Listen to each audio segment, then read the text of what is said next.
Bismillahirrahmanirrahim. Assalamualaikum warahmatullahi wabarakatuh. Alhamdulillahi rabbil alamin. Wal 'aqibatu lil muttaqin. Wala 'udwana illa 'alal zalimin. Asyhadu an la ilaha illallah wahdahu la syarika lah. Wa asyhadu anna Muhammadan 'abduhu wa rasuluh. Allahumma salli wa sallim wa barik wa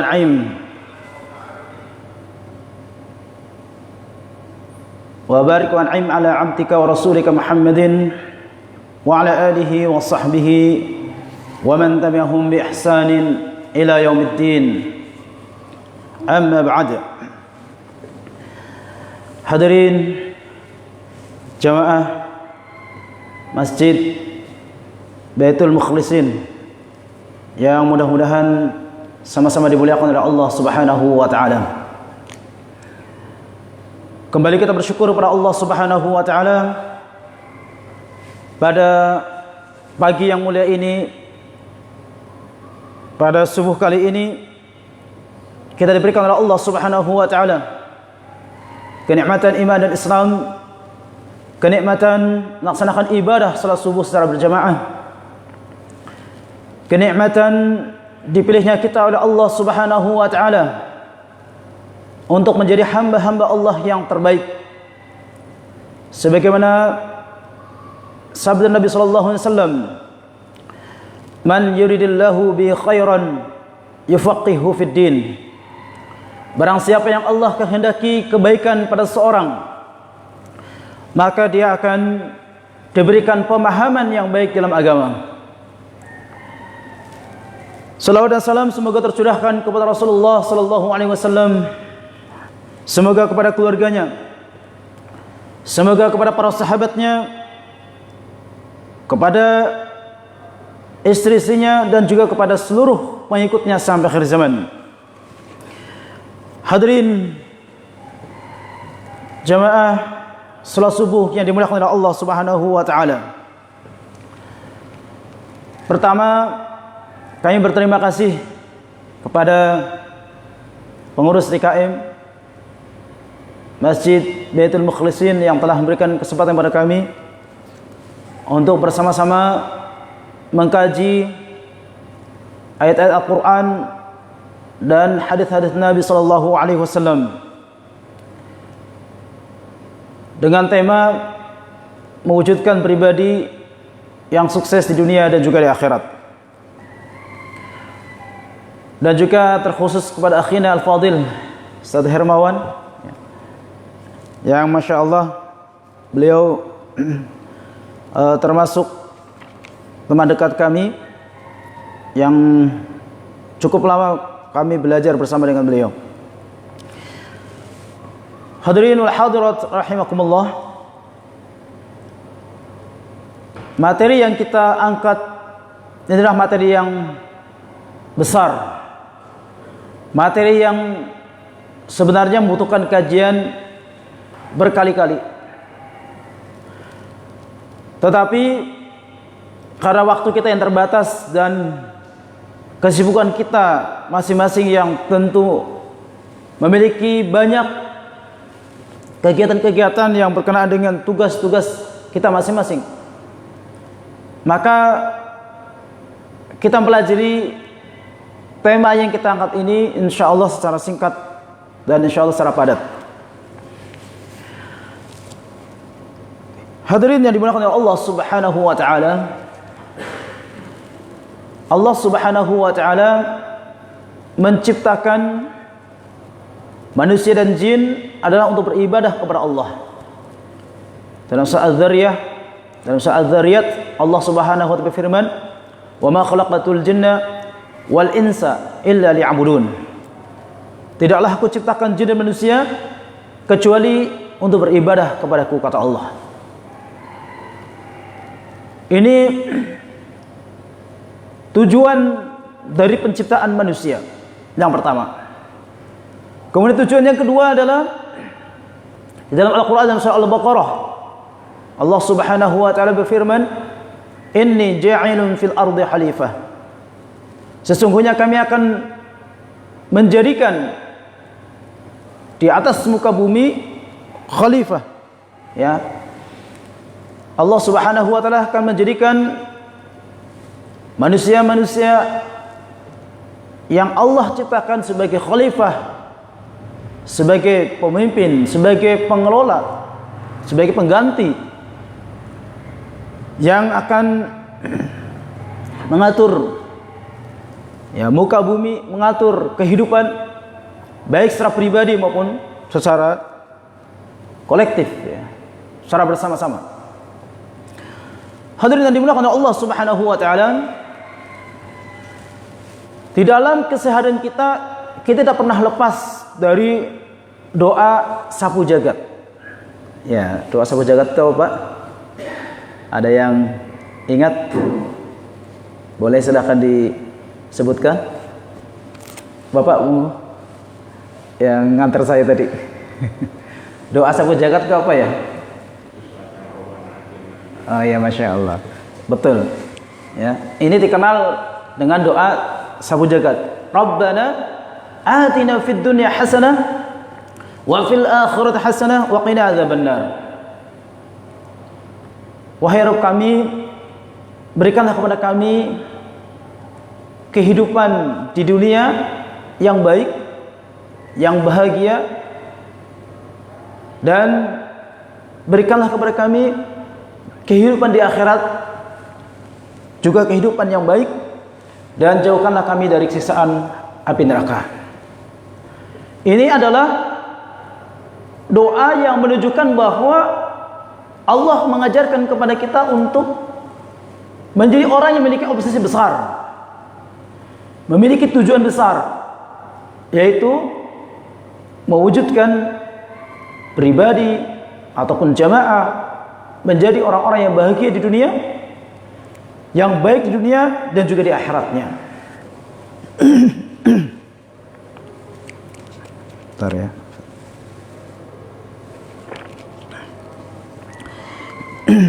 Maka pembahasan ini tentu ada pembahasan yang sangat berkaitan dengan kehidupan kita yang kita hadapi sehari-hari, baik berkenaan dengan ilmu-ilmu yang berkenaan dengan ibadah-ibadah ilmu syar'i maupun berkenaan dengan ilmu-ilmu dunia. Kata Imam Syafi'i rahimahullah, man arada ad-dunya fa 'alaihi bil 'ilm wa man arada al-akhirah fa 'alaihi bil 'ilm wa man aradahuma fa 'alaihi bil 'ilm. Barang siapa ingin mendapatkan kebahagiaan di dunia, maka dia harus dengan ilmu, memiliki ilmunya bagaimana kita bahagia.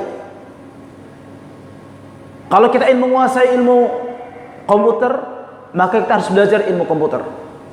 Kalau kita ingin menguasai Al-Quran sebagai ahlul Quran, di mana memiliki kemuliaan yang sangat besar di sisi Allah, inna lillahi fid dunya ahlin wa man hum ya Rasulullah? Qal ahlul Quran ahlullah wa khasatuh.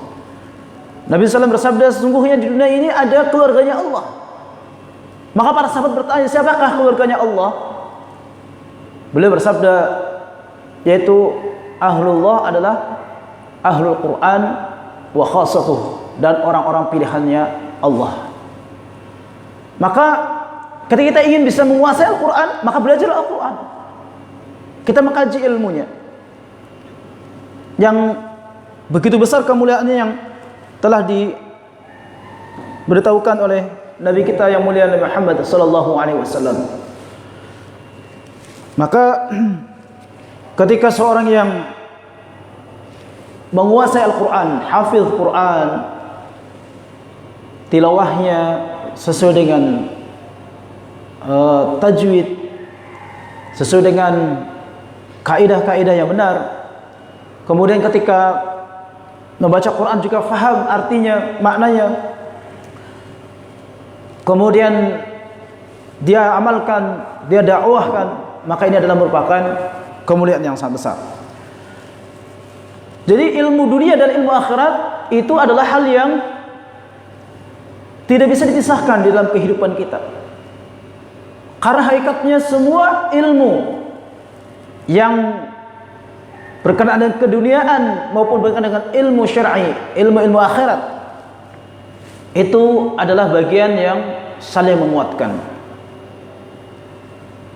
Ya, maka barang siapa yang ingin mendapatkan kedua-duanya, ya, ingin bahagia di dunia dan juga di akhirat, fa'alaihi bil ilm, maka dengan ilmu. Hadirin yang dimuliakan oleh Allah Subhanahu wa taala,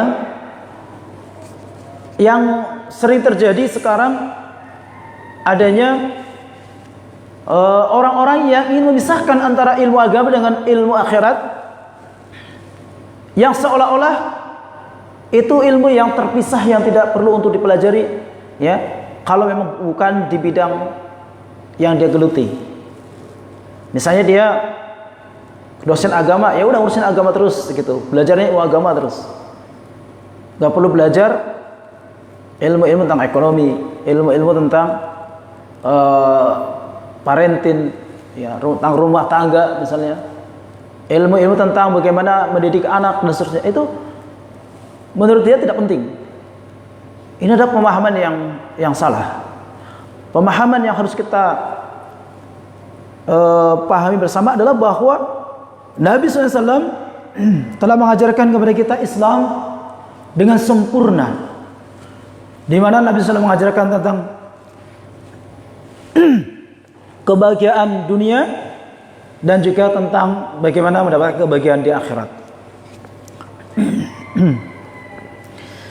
Maka tentu kita berupaya untuk menyibukkan diri kita dengan pemahaman yang terus termotivasi untuk belajar kedua-duanya, ilmu dunia dan ilmu akhirat. Jangan menjadi orang-orang yang memisahkan antara dunia dengan akhirat, yang nanti menjadi orang-orang yang liberal, seolah ilmu akhirat, seolah-olah ilmu agama itu tidak berkaitan dengan perkara-perkara dunia, ya. Padahal Nabi SAW mengajarkan kepada para sahabat tentang bagaimana berperang misalnya, tentang bagaimana berdakwah, tentang bagaimana melaksanakan salat, bagaimana beriman, bagaimana berakidah yang sahih. Itu semua diajarkan secara sempurna oleh Nabi SAW. Hadirin yang dimuliakan Allah Subhanahu wa taala, pasal yang kita sebutkan yang pertama adalah memahami tujuan daripada penciptaan. Itulah fondasi yang paling pertama, yang insya Allah dengannya kita akan bisa meraih kebahagiaan di dunia dan juga di akhirat. Hadirin yang dimuliakan Allah Subhanahu wa taala, dengan tujuan yang jelas, maka insya Allah kita akan berjalan dengan jalan yang cepat sampainya. Kalau kita yakin bahwasanya hidup ini adalah ibadah kepada Allah, di mana kata Syekhul Islam Ibnu Taimiyah, al-ibadatu ismun jami' likulli ma yuhibbuhu Allah wa yardah min qaulin aw fi'lin zahiran wa batina. Ibadah itu adalah semua yang sebuah nama yang umum yang itu mencakup perkara-perkara yang dicintai oleh Allah, baik itu berupa ucapan ataupun perbuatan, baik itu yang nampak maupun tersembunyi. Jadi segala hal yang dicintai oleh Allah, segala hal yang memang Allah ajarkan, perintahkan, yang Rasulullah SAW contohkan dan dianjurkan untuk dikerjakan, maka semua adalah ibadah. Dan semua yang dibenci oleh Allah, yang dimurkai oleh Allah, yang dilarang oleh Allah, maka itu adalah maksiat. Maka keimanan kita harus kita jaga dengan menjaga dengan melaksanakan ketaatan kepada Allah, agar keimanan kita selalu meningkat. Karena keimanan adalah Sebenarnya disebutkan oleh para ulama, ya, al-iman qaulun bil lisan wa tasdiqun bil janan wal amalu bil jawarih wal arkan yazidu bi ta'atir rahman wa yanqusu bi ma'siyatir rahman. Iman itu adalah ucapan dengan lisan kita. Ya, kita setiap hari ya dengan mengucapkan syahadat pada saat salat atau pada saat seorang masuk Islam, ya, kemudian dia mengucapkan 2 kalimat syahadat. Kemudian setelah itu ada pembenaran dalam hati. Jadi dia yakini bahwasanya yang dalam hati dari Islam itu adalah kebenaran yang dia yakini. Diakui kebenarannya.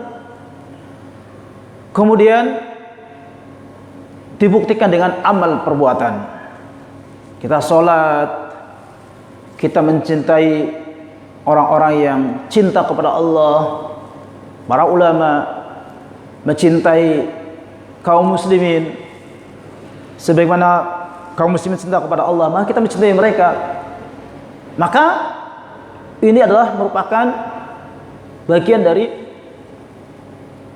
bukti bahwa kita beriman kepada Allah. Yazidu bi ta'atir rahman, bertambah ketika kita taat kepada Allah, wa yanqusu bi ma'siyatir rahman, dan akan berkurang ketika kita naudzubillah bermaksiat pada Allah. Hadirin yang dimuliakan oleh Allah Subhanahu wa taala. Maka untuk meraih kesuksesan dunia dan akhirat kita perlu namanya manajemen. Perlu namanya pengaturan waktu. Pengaturan kegiatan-kegiatan yang kita akan kerjakan. Kita alokasikan waktu sesuai dengan porsinya. Islam telah mengajarkan kepada kita salat 5 waktu. Di mana waktu subuh kita salat, waktu zuhur, ya, waktu asar dan seterusnya.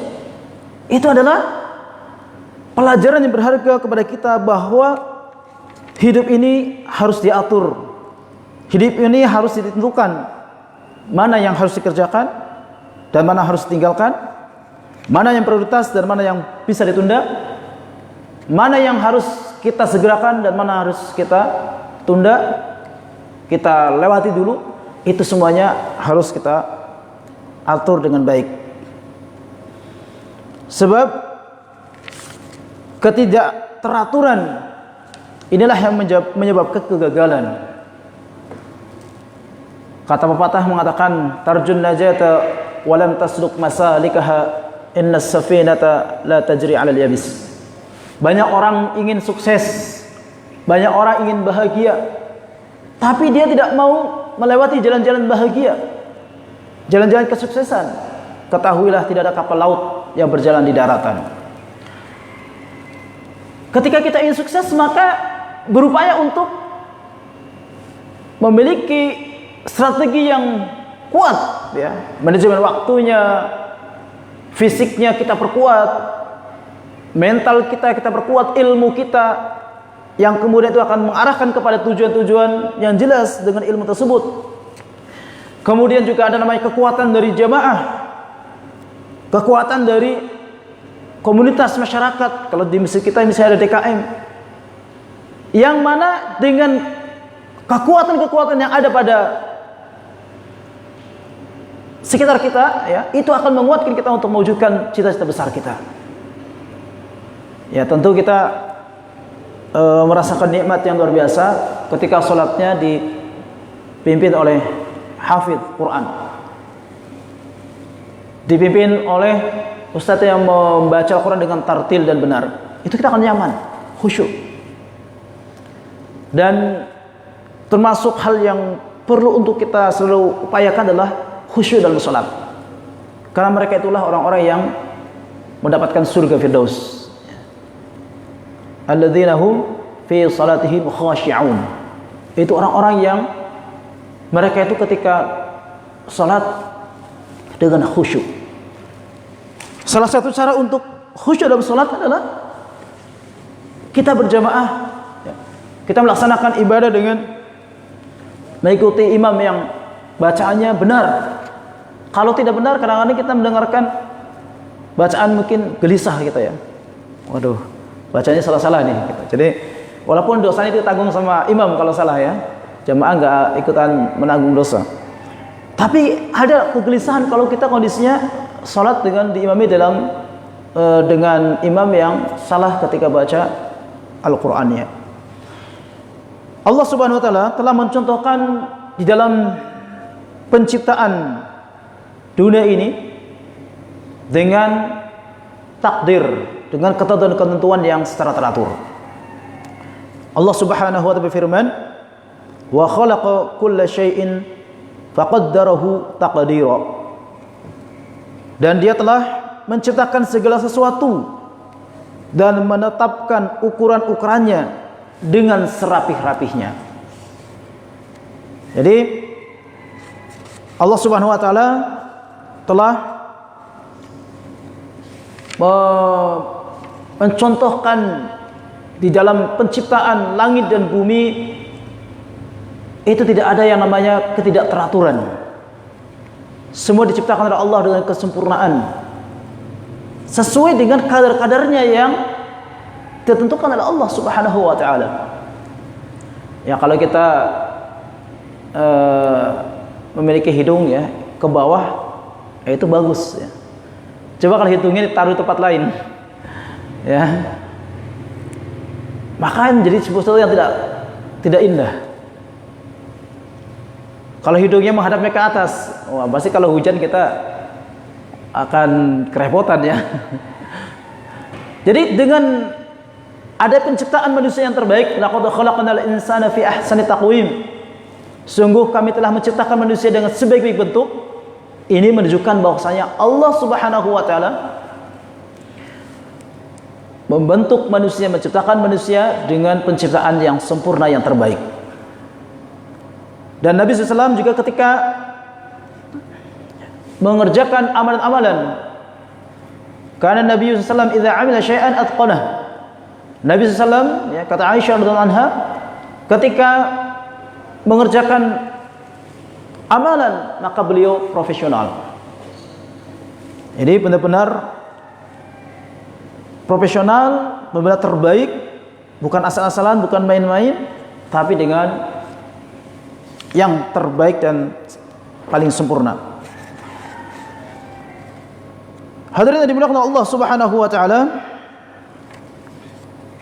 maka kita perlu untuk berupaya mengelola dan mengatur, bahkan misalnya kita menjadwal ya, kalau ingin lebih detail lagi ya, misalnya kita ada merancang bangunan atau merancang proyek, maka kita ada detailnya ya, waktunya kapan ini selesai, targetnya sampai kapan, biayanya berapa dan seterusnya, itu bisa dihitung dengan baik sehingga tidak terjadi yang namanya mangkrak dalam bangunan. Kalau mangkrak biasanya kan nggak enak ya Pak Dilihat tuh ya, gedungnya sudah bertingkat-tingkat, lantainya mungkin sampai 8, tapi nggak selesai, artinya temboknya nggak jadi, terus juga listriknya nggak masuk juga, akhirnya menjadi bangkai bangunan. Nah, ini yang kadang terjadi karena tidak ada perencanaan dan perhitungan yang baik, sehingga yang terjadi menjadi sampah. Kita tentu tidak ingin seperti itu ya. Misalnya dengan masjid yang kita tempati sekarang, kondisinya kecil misalnya, atau minimalis misalnya, tapi ketika sempurna selesai, maka itu menjadi indah, menjadi aset. Tapi kalau misalnya dibangun berapa lantai tapi kemudian malah nggak tuntas, itu menjadi masalah. Maka tentu perencanaan yang mendetail dalam kehidupan kita ini perlu untuk kita rancang dengan baik, kita jadwal dengan baik. Karena hadirin jemaah sekalian yang dimuliakan Allah Subhanahu wa taala, kehidupan kita yang teratur itu biasa terjadi karena ada perencanaan. Kalau kita tidak ada perencanaan, ya maka banyak hal-hal yang akan terlewatkan, banyak mungkin pemborosan dalam biaya misalnya. Ketika membangun dengan tidak pernah ada perencanaan, mungkin menggunakan bahan-bahan yang mahal sementara dananya tidak mencukupi. Akhirnya terjadi pemborosan dan akhirnya tidak terwujudlah bangunan yang ingin kita bangun. Kemudian jemaah sekalian yang dimuliakan Allah Subhanahu wa taala, memanfaatkan waktu yang ideal. Ya, untuk kita mewujudkan kesuksesan berupaya untuk memanfaatkan waktu yang ideal. Tadi kita sebutkan salat yang telah tentukan waktunya, ya, innas salata kanat 'alal mu'minina kitaban mawquta. Sesungguhnya salat telah diwajibkan atas orang-orang beriman pada waktu-waktu yang telah ditentukan. Maka penentuan waktu itu akan menjadi motivasi tersendiri untuk kita bisa mengerjakan dengan maksimal. Kalau bahasa kita mungkin deadline, ya. Ada deadline-nya. Maka kita termotivasi untuk mengerjakan dengan bersungguh-sungguh, ya. Jadi problem yang terbesar yang dihadapi oleh bangsa, oleh kaum muslimin, oleh umat manusia adalah penyanyian waktu. Padahal penyanyian waktu dalam kehidupan ini akan menjadi malapetaka, ya. Maka ada sebuah kalimat yang perlu kita ingat, bahwa waktu itu tidak akan berkembang biak, tidak memanjang, tidak berhenti, tidak surut ke belakang, dan terus berjalan ke depan. Ini kita bisa catat ini dengan huruf yang besar, bahwa waktu tersebut itu terus berkembang, terus berjalan, ya, terus maju dan tidak pernah mundur. Sehingga kita tidak kemudian menunda-nunda pekerjaan, ya, kalau memang kita masih bisa kerjakan. Tidak melewatkan waktu yang sebenarnya kita bisa, ya, untuk mengisi dengan misalnya murojaah Al-Quran, menghafal Al-Quran, atau kita dengan kesempatan berinfak misalnya, ya. Itu ada waktunya, pas kita taklim misalnya, atau Jumatan biasanya, atau setiap subuh. Yang kata Nabi sallallahu alaihi wasallam, "Ma min yaumin illa nazala fihi malakan." Ya. Atau kama qala sallallahu. Tidaklah dalam satu hari kecuali turunlah dua malaikat, ya. Satu malaikat mendoakan, ya, Allahumma a'ti munfiqan khalafa. Berikanlah kepada orang-orang yang berinfak ganti, ya, diganti dengan balasan yang lebih baik, yang lebih banyak, ya. Kemudian wa'ati mumsikan talafa, dan berikanlah kepada orang yang bakhil, orang yang menahan hartanya kehancuran. Ini doa malaikat yang setiap subuh. Maka sedekah subuh ini perlu kita kebiasakan berapapun itu, karena di situ tidak disebutkan harus 1 juta atau harus 10.000 atau 5.000. Tapi yang penting pada setiap hari kita berinfak. Dan tentu berinfak juga tidak batas hanya di masjid. Mungkin kita bisa dengan memberikan nasi kepada pemulung atau orang-orang yang kita bisa melihat, oh, ada orang-orang yang membutuhkan, yang lebih sulit dari kita. Kita alhamdulillah punya nasi banyak misalnya di rumah, masaknya agak banyak, bisa dibungkusnya rapi. Ketika kita ke kantor, kita taruh, kita berikan. Karena banyak orang-orang yang memulung yang mungkin tidur di bawah kolong jembatan, atau mungkin dia tidur di pinggir-pinggir jalan, ya. Itu membutuhkan, ya, bantuan kita. Jangan menunggu kalau sampai di lampu merah ada peminta-minta baru kita kasih. Tapi kita punya ide-ide bagaimana untuk bisa infak setiap hari, ya, dengan apa yang bisa kita berikan. Ya, alhamdulillah kita juga lagi viral ini rumah makan gratis, ya. Masya Allah. Itu sering diwawancarai. Dan itu sudah berjalan di tahun 2016, ya. Jadi ya hampir 5 tahun, ya, berjalan. Dan ini Masya Allah, Allah Subhanahu wa ta'ala berikan kepada dia rezeki untuk selalu bisa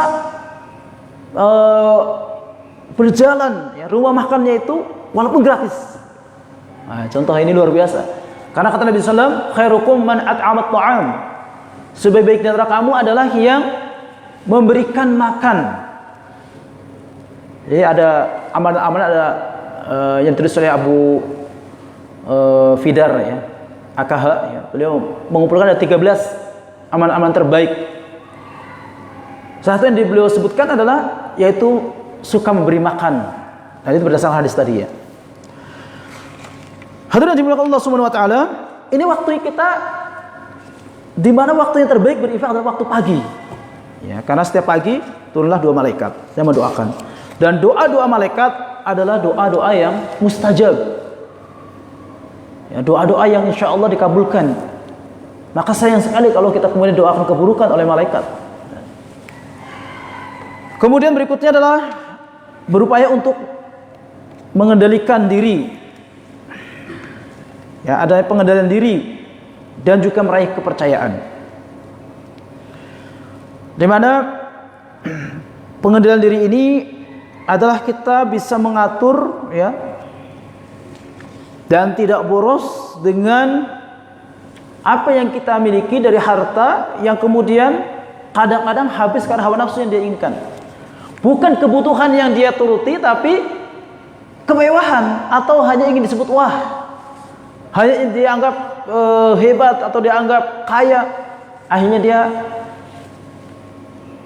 mengambil barang di bank, ya, cicilan atau mungkin ya banyak hal-hal yang itu hanya sekedar untuk kemewahan, untuk kebanggaan, padahal itu belum dibutuhkan misalnya. Ya kalau dibutuhkan mungkin ya kita beli karena sesuai dengan kebutuhan kita. Tapi yang kadang kalau tidak ada pengendalian diri kita, maka akhirnya semua yang kita anggap bahwa kita anggap indah, kita anggap akan menjadi kita semakin dianggap hebat, kita beli semua.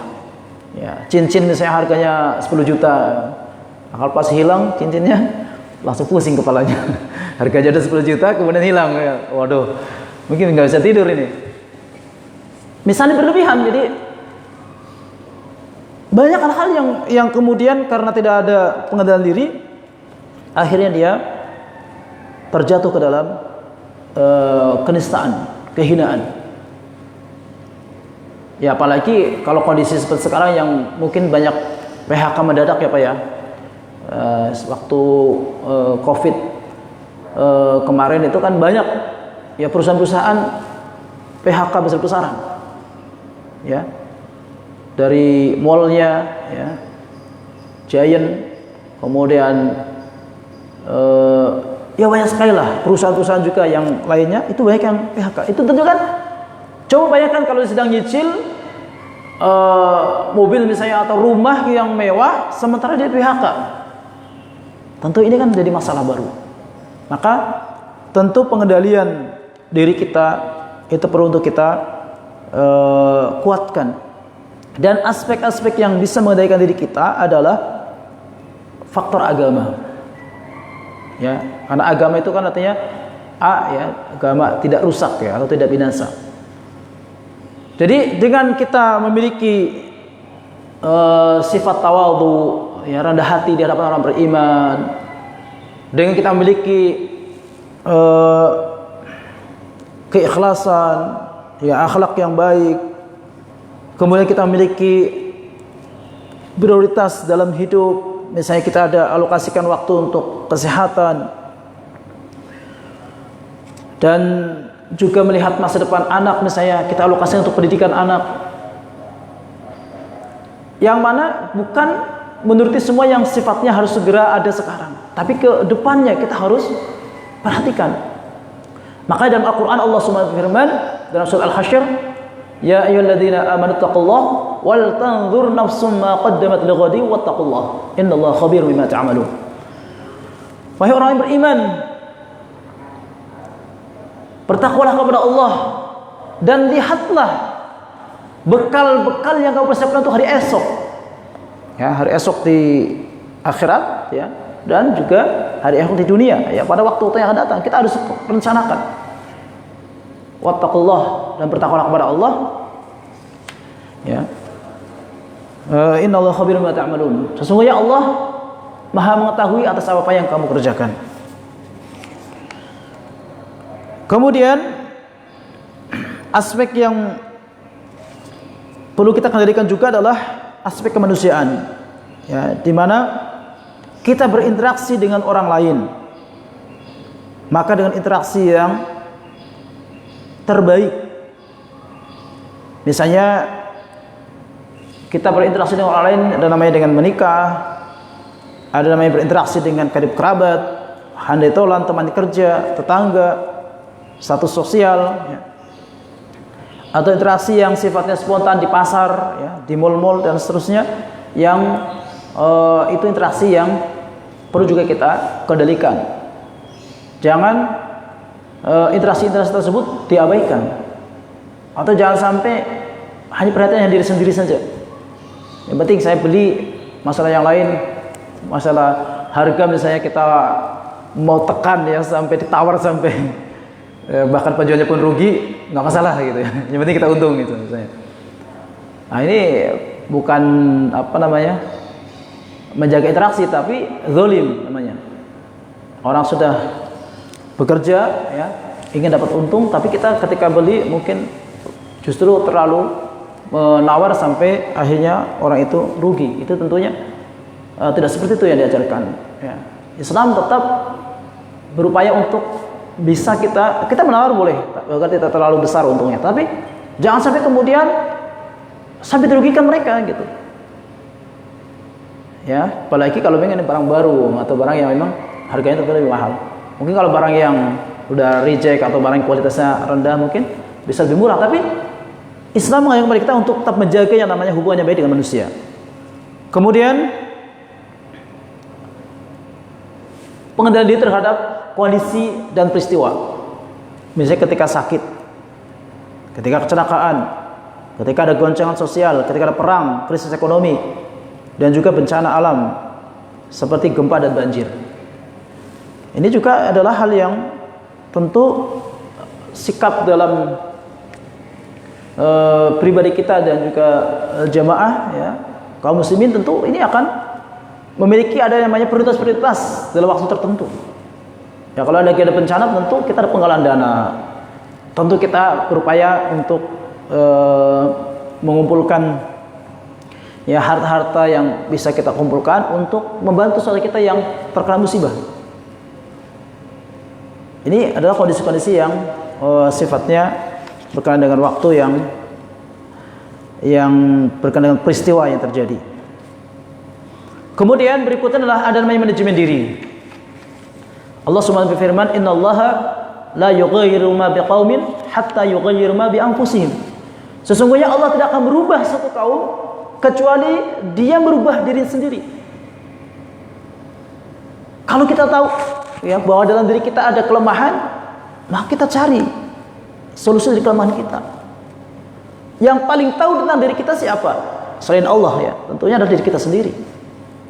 Kadang yang terjadi karena kita tidak percaya diri atau mungkin kita tidak punya cita-cita atau tujuan-tujuan yang jelas, kita mau melayani orang lain terus ya, mau menuruti perkataan orang terus terhadap diri kita, sebenarnya kita sendiri yang penting dari diri kita justru tidak dikerjakan. Nah, ini masalah ini. Makanya kata pepatah, kalamun nas la yantahi. Perkataan manusia, ocehan manusia, omongan manusia tidak pernah habis. Ya. Ini pernah ada cerita ya. Mungkin ceritanya sudah masyhur. Ada seorang yang dia bersama dengan anaknya kemudian bawa keledai. Kemudian saudara di jalan, ini orang mubazir. Keledainya dituntun, anaknya juga di bawah, bapaknya juga di bawah. Wah, dengar begitu akhirnya kemudian berkata, "Oh, kalau begitu, udah kamu naik di atas keledai." Terus bapaknya yang narik keledai itu. Ketika di jalan ketemu lagi, ini anak durhaka. Masya Allah, bapaknya jalan kaki, dia kemudian naik, nggak sopan banget itu. Malah akhirnya kembali setelah itu dia berubah lagi. Jadi bapaknya yang naik di atas, kemudian anaknya yang narik. Ya. Disebut lagi, wah kalau gini ini orang tua nggak punya adab ini, nggak punya kasih sayang nih. Anaknya masih jalan kaki, dia naik keledai, enak-enak gitu. Kemudian setelah itu dirubah lagi. Ya, akhirnya dua-duanya naik. Di jalan lagi, ini orang zalim nih dua-duanya. Keledai yang kecil begitu, kenapa ditaiki? Dua orang. Ya, anaknya dan orang tuanya. Kata mendapat seperti itu, akhirnya udah kalau begitu kita angkat aja keledainya.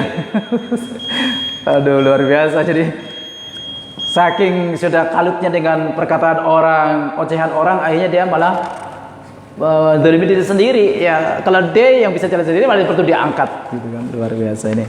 Jadi dari awal sampai akhir dia hanya memikirkan ocehan orang. Dia tidak punya prinsip, tidak punya ilmu, tidak punya fondasi yang kuat, sehingga akhirnya tidak bisa menentukan tujuan yang jelas, tidak bisa menentukan mana yang terbaik.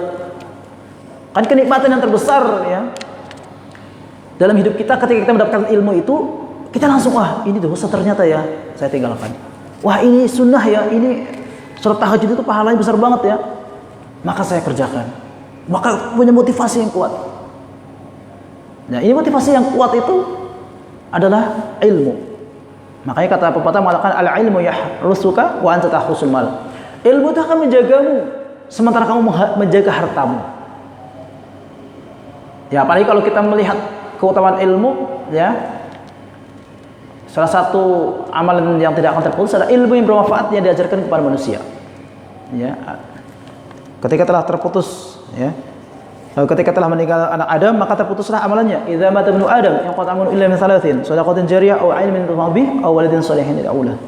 Ketika telah meninggal anak Adam, maka terputuslah amalannya kecuali 3, sedekah jariyah, ilmu yang bermanfaat, dan anak yang soleh yang mendoakan. Maka dengan kita punya ilmu, itu amal itu terus berlanjut ya. Maka berupaya kita selalu untuk mengadakan perubahan-perubahan dalam diri kita dengan perubahan yang jelas, dengan ilmu yang kuat. Kemudian bagaimana agar kita bisa mengendalikan diri kita, yaitu tentunya dengan kesabaran. Kalau bahasa kita mau bertahan sedikit.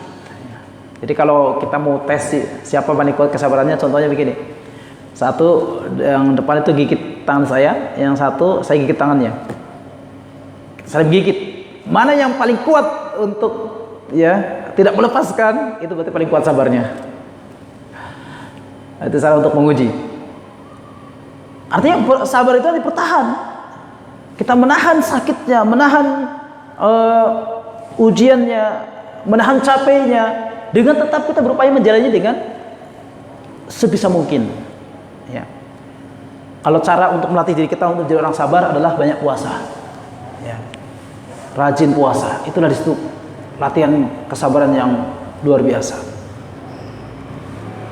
Dan juga para ulama juga mengatakan bahwa ketika qiyamul lail itu mungkin selama 1 tahun, 2 tahun, kemudian tiap sepertiga malam akhir, itu belum mendapatkan rasa nikmatnya qiyamul lail. Ya, tapi setelah puluhan tahun, 20 tahun bahkan, ya, ada seorang ulama mengatakan, saya setelah 20 tahun qiyamul lail baru merasakan nikmatnya qiyamul lail. Ya, demikian juga menuntut ilmu. Ya, masya Allah. Mungkin teman-teman banyak yang sudah tergoda untuk jogging ya pagi-pagi dan aktivitas lain. Tapi alhamdulillah kita diberikan oleh Allah semangat untuk ilmu. Dan ketika sudah berjalan bertahun-tahun, itulah baru kita mendapatkan nikmatnya ilmu, ya, karena kita sudah jalani dalam waktu yang panjang. Jadi orang kadang ya kalau menilai kita itu sih menuntut ilmu itu pengangguran nih istilahnya, kalau orang-orang yang nggak paham itu ya. Baca buku itu kan nganggur gitu cuma, padahal baca buku itu butuh pemahaman, butuh waktu, konsentrasi. Tapi bagi orang-orang yang nggak paham itu, wah itu nganggur namanya. La haula wala quwwata illa billah. Tentu jamaah sekalian, kita perlu untuk mengendalikan diri kita ya, dan agar benar-benar kita bisa mengontrol ya. Dengan kesabaran yang ada, kita tidak mudah marah. Mungkin istri kita agak ngomel-ngomel, ya, apalagi mungkin pulangnya sore, pulangnya malam, anak-anak belum pada mandi, anak-anak, ya, pokoknya apalagi istri banyak, anaknya banyak ya, apalagi istri banyak disalah nyebut ini. Itu tentu banyak ya, ngomel-ngomelan dari istri. Dan kalau kita nggak sabar, mungkin pikirannya, kita cerai aja dah, nggak kuat saya begini. Gitu. Kita pisah aja. Itu bisikan dari syaitan. Bisikan dari syaitan yang paling besar, yang menjadikan dijadikannya syaitan itu sebagai pahlawan adalah ketika dia memisahkan ya suami istri. Kalau dia berhasil menceraikan suami istri, ya itu langsung dapat mahkota, itu langsung dapat penghargaan yang tertinggi oleh iblis, ya. Laknatullah alaih. Tentu jemaah sekalian yang dibilang Allah SWT, kita berupaya untuk mengendalikan diri kita dengan kesabaran, dengan optimis, dengan tetap kita berupaya untuk menguatkan ya fisik kita, misi kita, menguatkan fisik kita juga. Kadang-kadang kita mungkin rasakan ya, kalau orang kondisinya sakit, kadang-kadang itu muncul putus asa. Ya, muncul putus asa. Maka kita tetap harus berupaya untuk menjaga kesehatan kita. Ya, al-mu'minul qawi khairun wa habbu ila Allah minal mu'minid dha'if, kata Nabi sallallahu alaihi wasallam. Seorang mukmin yang kuat lebih dicintai ya oleh Allah, lebih baik dan lebih dicintai oleh Allah dibandingkan seorang mukmin yang lemah. Kadang kalau orang sudah sakit-sakitan itu putus asa, dia mau membangun proyek, nggak usah, saya mau kuliah, nggak jadi deh, ini lagi sakit. Maka upaya kita bagaimana mengendalikan diri kita adalah kita mengalokasikan waktu untuk kesehatan. Kita siapkan madu di rumah, tiap pagi mungkin kita konsumsi madu ya, itu sangat baik untuk menjaga kesehatan. Atau habbatus sauda ya. Habbatus sauda itu kata Nabi SAW, habbatus sauda dawa'un likulli da'in illa sam. Habbatus sauda adalah obat dari segala macam penyakit kecuali kematian. Habbatus sauda itu mengandung begitu banyak manfaat dalam tubuh yang tidak didapatkan di sayur-sayuran, tidak didapatkan di nasi. Maka itu akan menjadikan tubuh kita terawat ya. Dan terutama lagi tentu ya kita sering kontrol kesehatan ya. Kalau memang kita kondisinya sudah ada keluhan-keluhan ya Pak ya, kita perlu gabungkan antara penjagaan dengan suplemen-suplemen yang ada dengan kita ke medis. Ke medis ini ke dokter yang memang ahli. Fas'alu ala dzikri in kuntum la ta'lamun. Ya, bertanyalah kepada ahlinya kalau engkau tidak mengetahui. Kadang-kadang kan kita ya, apalagi kalau mungkin sudah punya ilmu herbal ya sedikit, kita hanya mengadakan herbal. Padahal ini sakitnya sudah kritis ini. Sakitnya ini harus sudah ke dokter, tapi mesti dipertahankan. Makanya terjadi apa? Akhirnya kecolongan. Meninggal anaknya, meninggal orang tuanya, ya, meninggal istrinya misalnya. Karena apa? Karena dia hanya mengandalkan keilmuan sebatas dengan ilmu herbalnya, ya. Padahal ilmu herbal juga belum tinggi-tinggi amat ilmunya. Nah, dia melupakan ada namanya medis yang penanganan dalam waktu tertentu yang harus dengan dosis tinggi. Atau kalau bahasa kitanya adalah ilmu obat paten ya, yang itu reaksinya lebih cepat. Hadirin yang dimuliakan Allah Subhanahu wa taala, karena ini ada banyak kejadian ya, tentu kita juga sangat sedih ya dengan banyak para ulama yang wafat ya, banyak ustadz-ustadz yang wafat ya, yang itu adalah merupakan takdir dari Allah. Kemudian barangkali penanganan dalam pengobatannya kurang maksimal. Ini tentu kita sebagai seorang yang sukses di dunia dan akhirat ya, maka kita berupaya ya. Sukses di dunia, kita bahagia, kita punya harta juga kita bisa nikmati, kita bisa gunakan untuk kebaikan-kebaikan.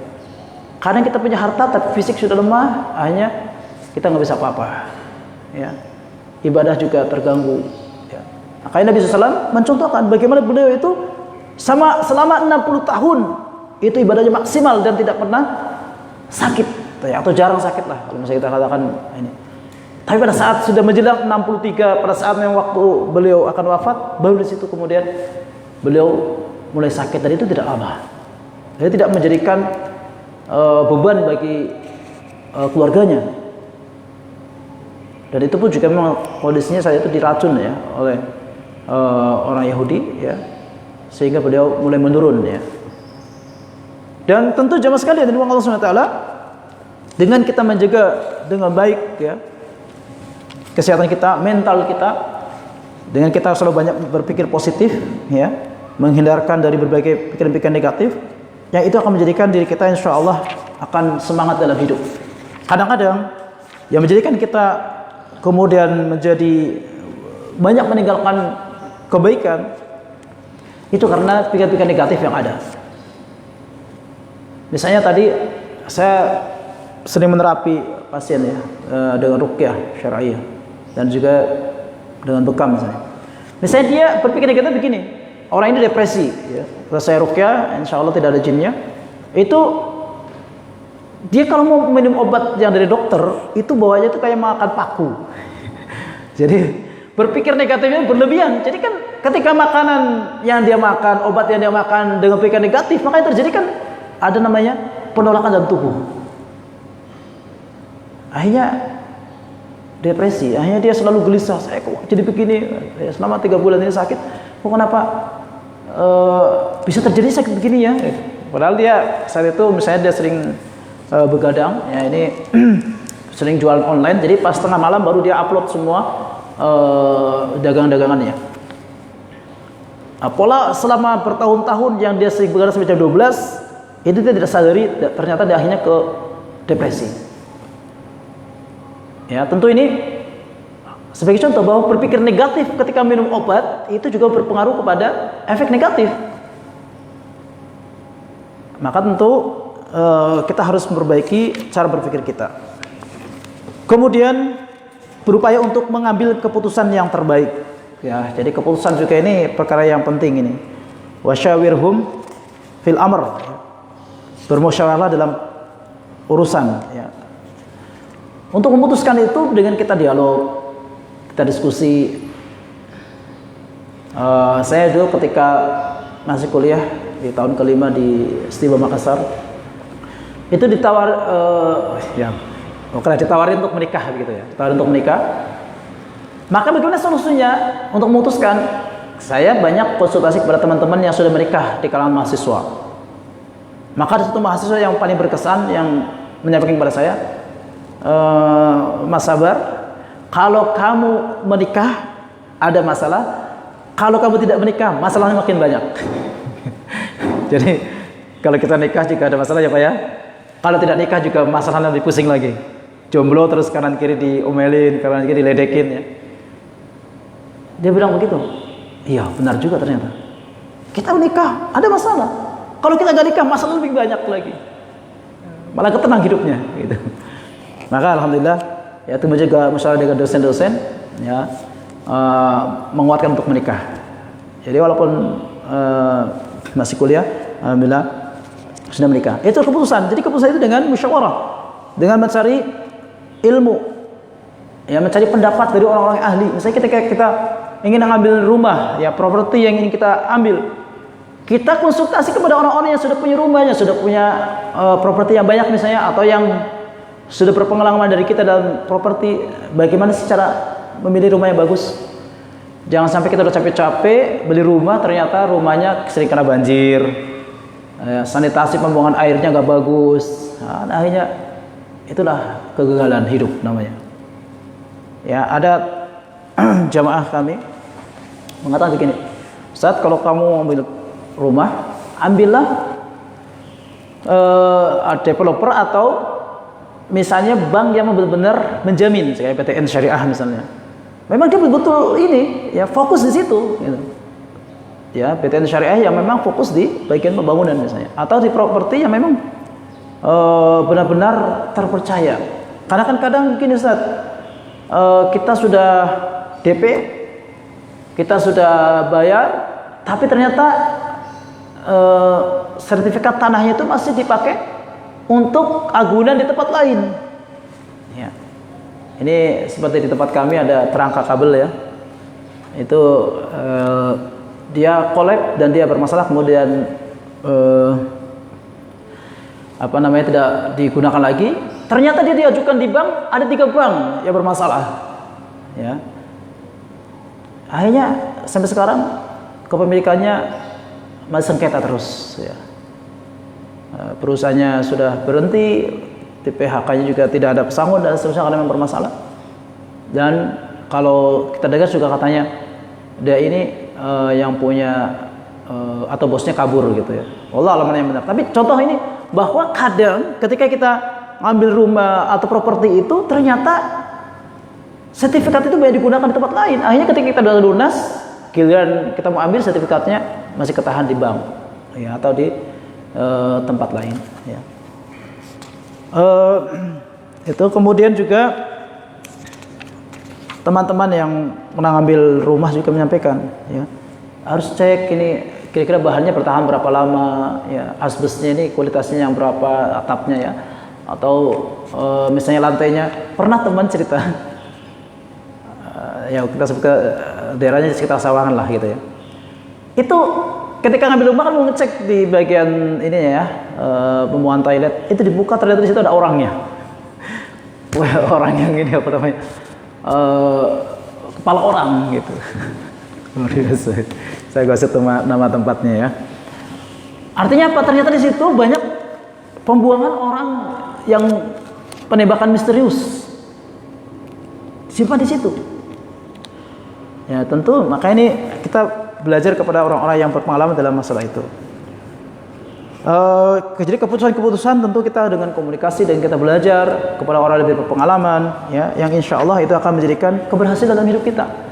Kadang-kadang kalau yang kita nggak hati-hati, hanya sekedar semangat beli saja, ternyata tanah bermasalah, sengketa, akhirnya malah jadi masalah baru dalam kehidupan kita. Kita ingin sukses dunia, ingin akhiratnya, kita fokus, kita masa-masa tua sudah ingin konsentrasi ibadah, mikirin utang, mikirin sengketa rumah, ya, dan lain sebagainya. Dan maksud juga mungkin kalau misalnya kita punya banyak aset, bisa kita berikan ke anak-anak kita misalnya, ya, supaya tidak menjadi sengketa pada saat kita meninggal, ya.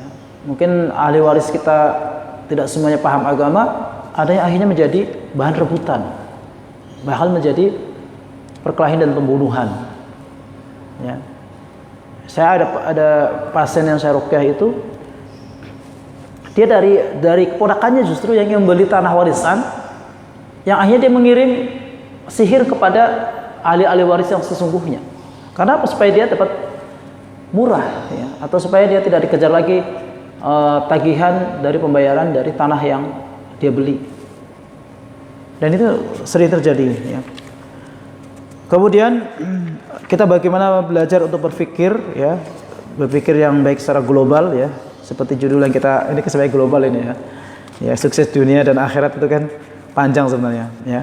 Tapi insya Allah itu hal yang tentu kita kadang perlu berpikir global, kadang perlu berpikir terperinci, ya.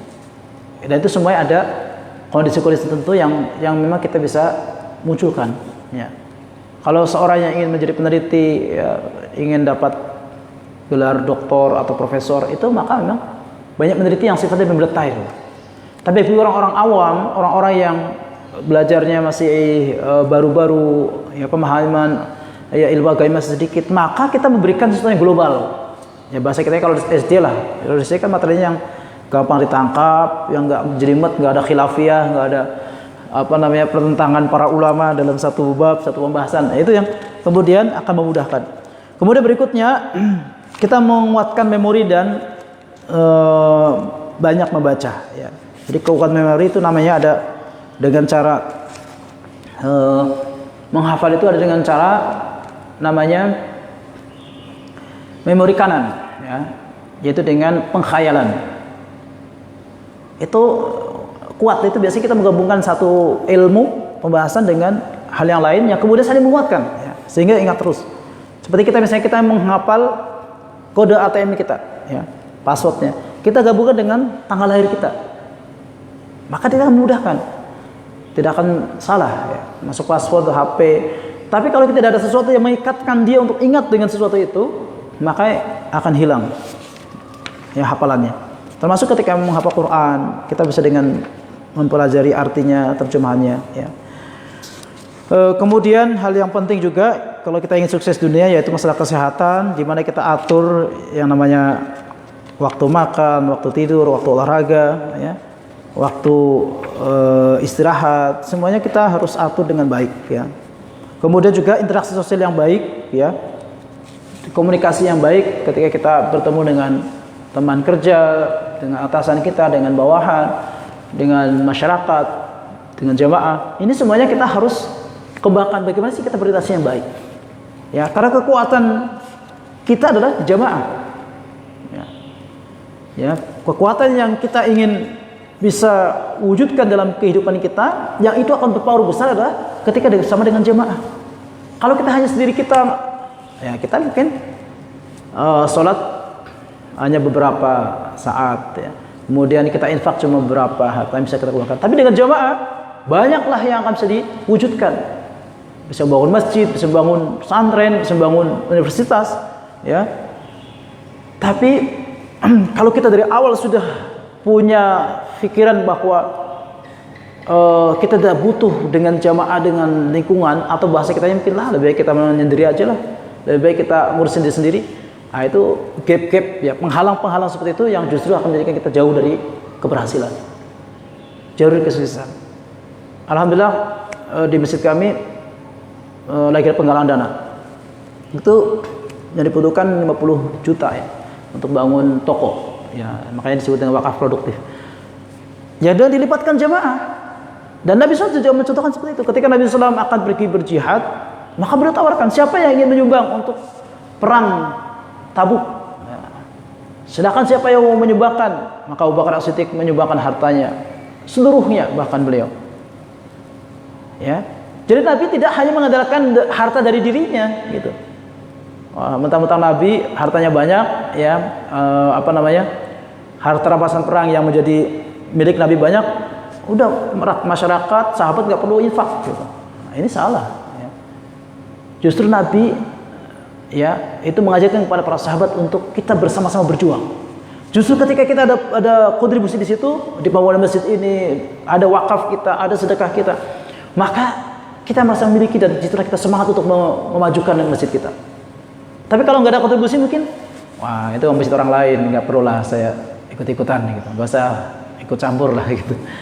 Tapi kalau kita di situ ada, ya, sumbangsi kita, insya Allah kita semakin semangat untuk memakmurkan masjid. Jadi kami alhamdulillah dalam waktu 1 bulan ini sudah mengumpulkan sekitar 40 juta. Ya. Ada yang menyumbang 300.000, 500.000, 1 juta, ada yang 5 juta, dan seterusnya. Itu dengan sukarela, dengan proses yang bertahap, ya. Itu dengan adanya kerjasama yang baik. Jadi komunikasi yang baik, dengan kita juga dengan bahasa, intonasi, ya, dan juga dengan berbagai macam yang bisa menjadikan kita lebih baik dalam hubungan kita dengan masyarakat, maka kita perlu pelajari, ya. Dan juga apa yang kita harus hilangkan. Salah satu hal yang atau beberapa hal yang akan menjadikan rezeki itu jauh dari kita adalah hasad, ya, kedengkian. Kalau kita sedang mengedepankan kedengkian sama orang, ya, seolah-olah proyek itu gagal terus, ya. Kemudian juga misalnya keserakahan.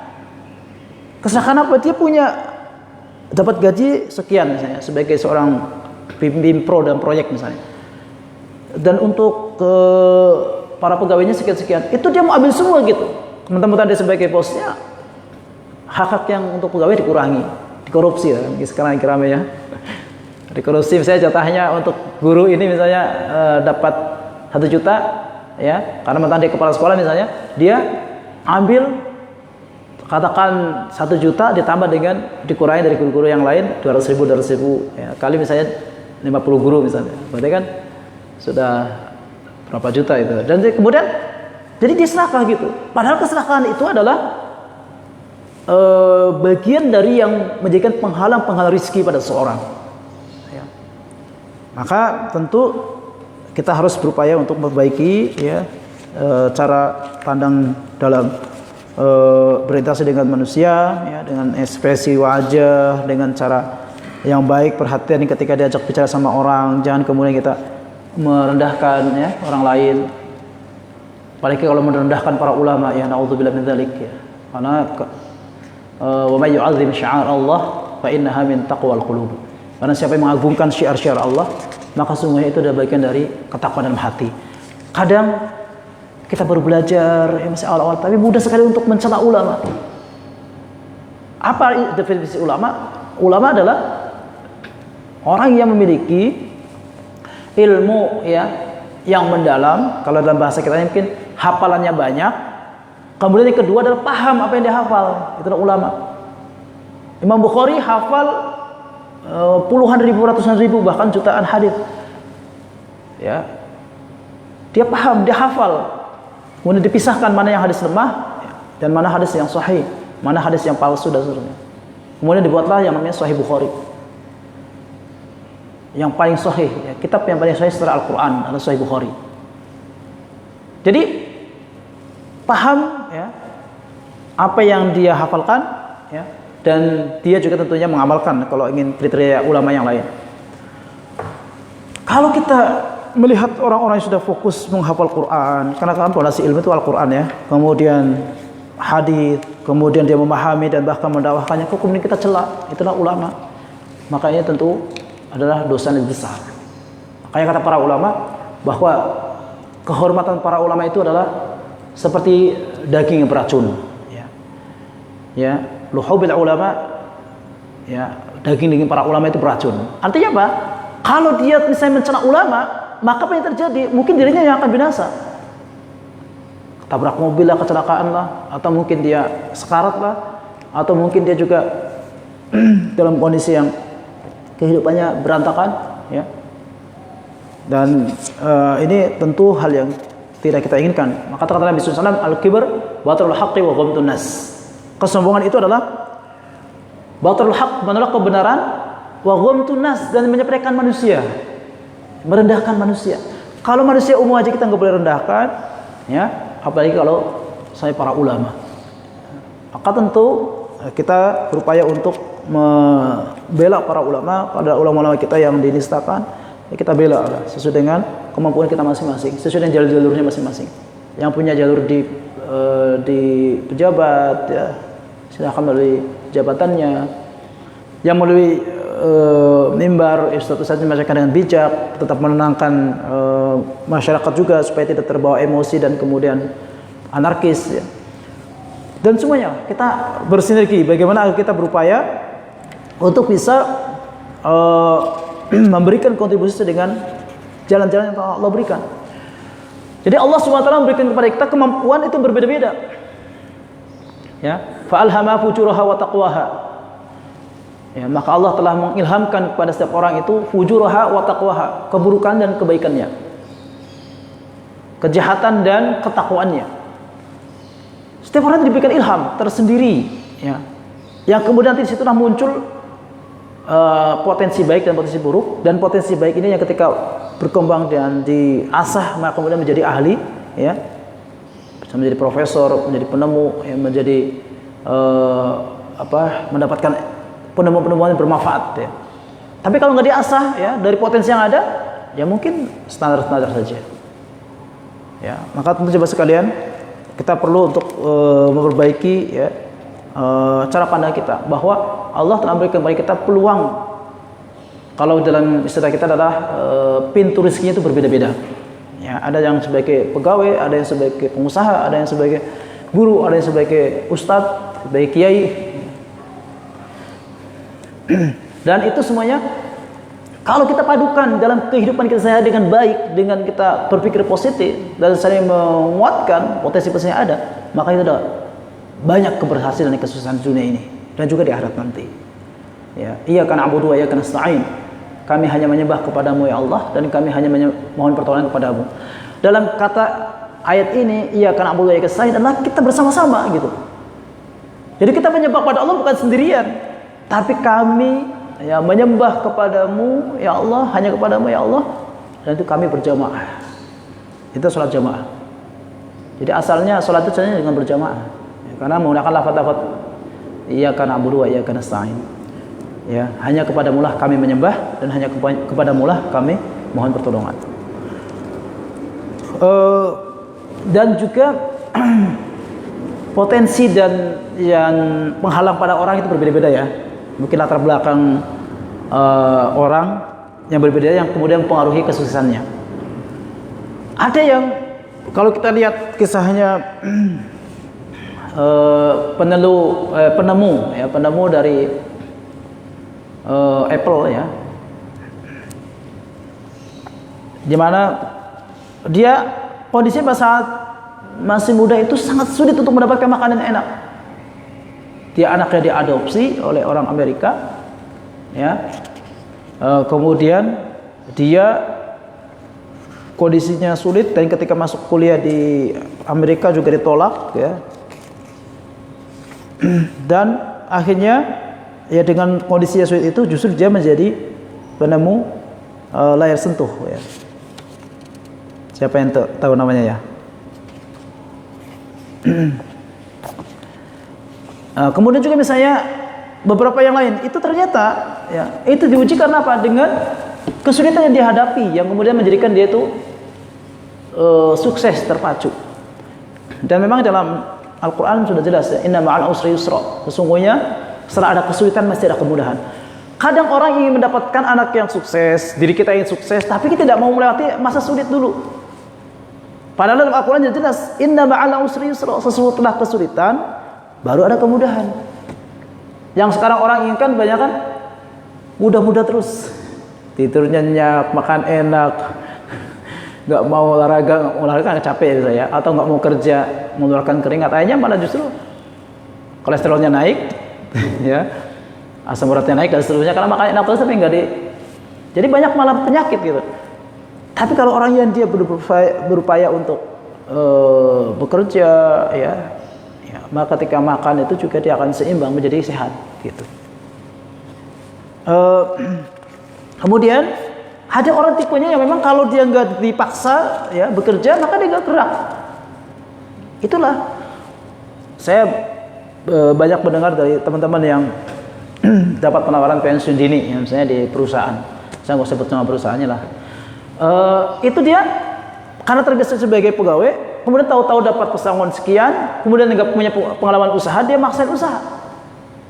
Saya itu beli angkot dari dana pesangon dari pensiunannya.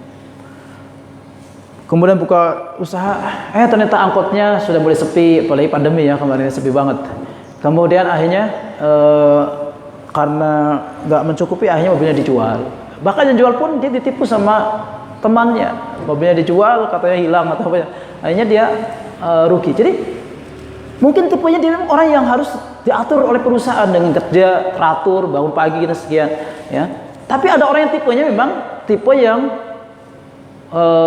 dia itu ya kalau bahasa kita ini pengennya berontak terus lah. Jadi ide-idenya itu dia harus ide-ide yang dari dia. Jadi nggak mau kalau dia diatur oleh orang lain. Maka yang sebenarnya juga kita tidak boleh samakan. Ya, kalau orang yang nggak dipaksa mungkin bangun tidurnya kesiangan terus. Tapi kalau sudah diatur di perusahaan, kita kerja di lembaga-lembaga, ya harus bangun. Walaupun capek, walaupun ngantuk, walaupun ada kerjaan di rumah, ya harus kita berangkat ke kantor. Nah, itulah beberapa tipe-tipe yang memang semua orang itu telah diberikan oleh Allah jalan-jalannya. Tapi tentu kita ketika memiliki kondisi seperti itu tidak harus stagnan, diam terus. Wah, saya jadi pegawai enak, tiap bulan dapat gaji 10 juta misalnya. Dia tetap tidak pernah berpikir untuk mengembangkan pribadinya.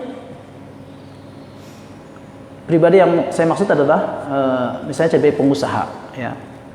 Jadi pengusaha itu sebenarnya level tinggi ya, karena Nabi SAW juga pengusaha.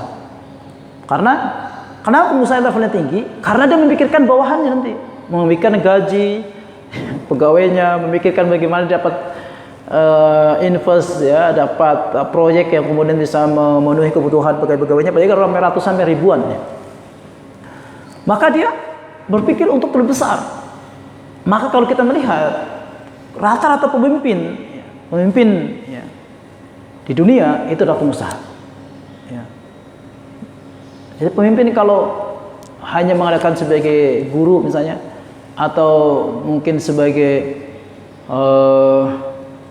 katakan misalnya dia pegawai di sebuah perusahaan untuk menjadi, ya katakan kalau kita gampangnya anggota dewan ya Pak ya, anggota dewan atau presiden atau menteri. Kalau kita lihat itu rata-rata adalah pengusaha. Dan Nabi telah mencontohkan memang. Siapa Khalifah Abu Bakar As-Siddiq? Pengusaha. Umar bin Khattab pengusaha. Ya. Ali bin Abi Thalib yang santri. Ya. Beliau penuntut ilmu tulen ya, masya Allah. Tapi kalau kita melihat Ali bin Abi Thalib, beliau sebagai ulama ya, beliau adalah sebagai mantu Nabi SAW yang memiliki kelebihan khusus ya, sehingga terpilih sebagai pemimpin. Dan tentu adalah pilihan dari Allah tentu. Jadi kadang orang ketika ingin melewati jalan untuk ke tingkatan yang lebih tinggi, kita tidak tahu jalannya. Kenapa saya katakan seperti ini? Karena saya juga melihat dan mengecek beberapa caleg-caleg yang ada. Ya. Kalau latar belakangnya guru, sudah nyalek 2 kali, 3 kali, ya, bahkan kepala sekolah, ya, itu nggak jadi-jadi gitu. Giliran pengusaha ini yang sering, apalagi bos di pasar misalnya, padahal orangnya ini agak arogan ini, bos di pasar yang menguasain parkiran di pasar, saya nggak sebut namanya pasarnya, justru dia menjadi, ya, karena dia banyak interaksi dengan orang. Kalau guru kan yang interaksi dengan murid saja, orang tua murid gitu ya Pak ya, terbatas kita. Makanya saya kayak dari dulu gak nyalek Pak, karena saya tahu saya guru. Dan kapasitasnya belum sampai di situ. Pengusaha juga masih bisa kecil-kecilan. Jadi banyak orang yang kemudian dia memaksakan sesuatu yang belum pada waktunya, ya, yang justru menjadi masalah baru, yang justru menghalangi dia untuk sukses dunia dan akhirat. Misalnya contoh tadi lah, kita mungkin nggak punya kapasitas gajinya, misalnya nggak sampai untuk beli mobil, tapi dia maksain beli mobil. Yang jadi masalah apa? Akhirnya di rumah nggak ada makanan, selalu bentrok sama istri, sama anak. Ya kan kita pusing ini. Ya anak minta susu, kita nggak punya duit, ya, karena habis untuk bayar cicilan misalnya. Maka ini tentu harus kita perbaiki ya cara pandang kita. Kemudian membina kepercayaan. Ya, kepercayaan itu terbina memang dengan kita banyak berinteraksi dengan orang, organisasi, kita aktif misalnya di DKM, kita aktif di perusahaan, ada namanya koperasi dan sebagainya. Itu yang kita memunculkan kepercayaan diri kita. Ya, ya saya juga mungkin tahadus bin ni'mah ya, apa namanya, ceritakan kenikmatan. Saya dulu waktu SMA itu menjadi ketua OSIS, ya. Waktu di mahasiswa jadi anggota BEM misalnya. Ya, sedangkan kemudian juga pernah aktif di Muhammadiyah dulu waktu di pesantren. Itu jadi kepercayaan yang seperti itu akhirnya sering interaksi dengan organisasi itu kita kemudian menjadi mentalnya kuat gitu. Kadang-kadang kan yang terjadi, sayang banget kita udah punya ilmu hafalan banyak, punya ilmunya luas, tapi ketika tampil di hadapan orang banyak kita grogi. Kalau grogi kan hilang semua ya Pak ya. Tahu-tahu apa tadi ya sudah hafal ya. Ya kita nggak pede gitu. Maka tentu anak-anak kita juga ketika di sekolah diikutkan di organisasi OSIS, misalnya ikut di pramuka, itu supaya muncul mentalnya. Sangat sayang sekali kalau kemudian dia punya kelebihan dan itu kemudian tidak bisa ditampilkan. Makanya orang-orang besar itu kan kebanyakan memang orang-orang yang percaya diri dan pemberani. Kalau dia penakut, ya susah untuk tampil. Ya. Maka juga termasuk ketika dalam kaitan dengan keberanian itu nanti akan muncul dengan namanya siap untuk bekerja sama dengan orang lain, siap untuk kemudian dia tampil, ya, dan banyak ya produktivitas bisa dimunculkan, ya, sehingga kemudian dia bisa mendapatkan kesuksesan di dunia dan juga di akhirat. Kadang-kadang kan makanya inilah perlu saya ajarkan yang namanya silaturahim, ya. Man arada ayyusya fi rizqihi wa yus'alahu fi athrihi fala surahimah. Barang siapa yang diluaskan oleh Allah rezekinya dan dipanjangkan umurnya, maka perbaikilah hubungan silaturahim. Silaturahim itu bisa terwujud melalui lembaga-lembaga Islam. Kita misalnya aktif di Muhammadiyah, misalnya aktif di NU misalnya. Ini saya bukan menilai ini ya, tapi contoh saja. Atau di OSIS atau aktif di DKM. Itu yang kemudian munculkan apa? Percaya diri untuk tampil. Ya mungkin biasanya di masjid kan ada namanya pembawa acara ya Pak ya. Pas masa mau khutbah Jumat misalnya atau ada taklim. Mungkin pertama kita malu, takut. Tapi kalau udah biasa dan memang sudah diamanahin sebagai bidang dakwah, ya harus tampil. Maka terbentuklah di situ. Itu namanya disebut dengan istilah dalam manajemen itu namanya tafjir tokoh. Memunculkan potensi kepribadian seseorang. Jadi orang itu bisa naik kemampuannya ketika dia dihadapkan dengan pekerjaan yang memaksanya dia. Ya, ini dulu rektor ya, atau ketua di kampus kami, Stiba Makassar. Itu dari jabatan sebagai ketua ya. Ketua perguruan tinggi karena masih Stiba. Itu di rolling ke ustadz-ustadz. Ya. Dan setelah dia diangkat ternyata luar biasa. Banyak kemampuan-kemampuan yang dia munculkan yang sebelumnya tidak ada. Karena itu sudah menjadi pimpinan dari kampus. Ya kita juga begitu, Ustaz. Kita semua jamaah sekalian. Kalau misalnya kita munculkan, ya tugas ke anak kita, tugas ke remaja. Kamu ini sebagai ketua remaja masjid, dia akan punya ide-ide muncul.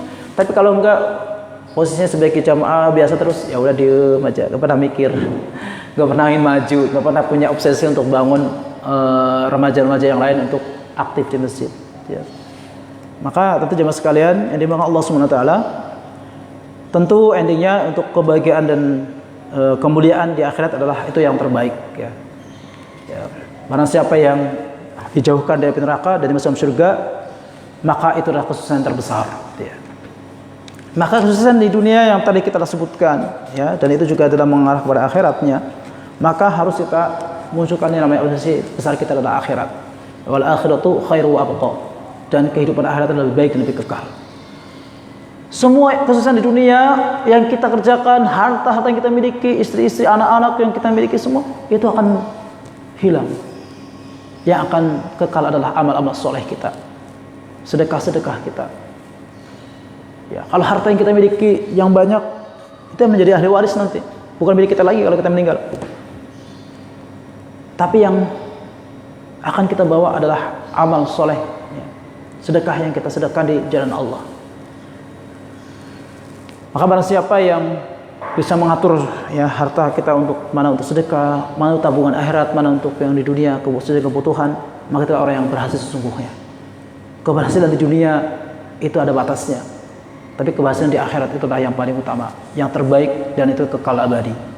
Maka itu jemaah sekalian di Allah Subhanahu Wa Taala, marilah kita berupaya untuk membangun, ya, diri kita, ya, mewujudkan pribadi kita menjadi pribadi-pribadi yang insya Allah siap untuk sukses di dunia dan juga di akhirat.